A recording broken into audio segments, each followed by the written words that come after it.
Universiti Utara Malaysia UUM menubuhkan 2 jawatan kuasa khas bagi menyiasat insiden kemalangan membabitkan seorang penuntutnya yang maut dalam kampus di Sintok. Naib Chancellor UUM Profesor Datuk Muhammad Fuad Saddan berkata penubuhan jawatan kuasa siasatan kemalangan dan jawatan kuasa integriti penilaian perkhidmatan bas kitaran kampus itu juga bagi menilai semula aspek keselamatan dan pengurusan pengangkutan dalam kampus.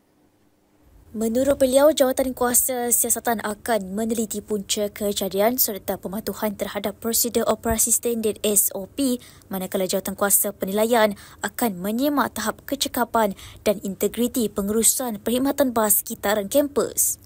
Dalam kejadian kira-kira jam 8.45 pagi Sabtu lalu, Mandarina Hasham Muhammad Karim, 22 tahun, maut selepas dirempuh bas ketika berjalan menuju ke kenderaan berkenaan.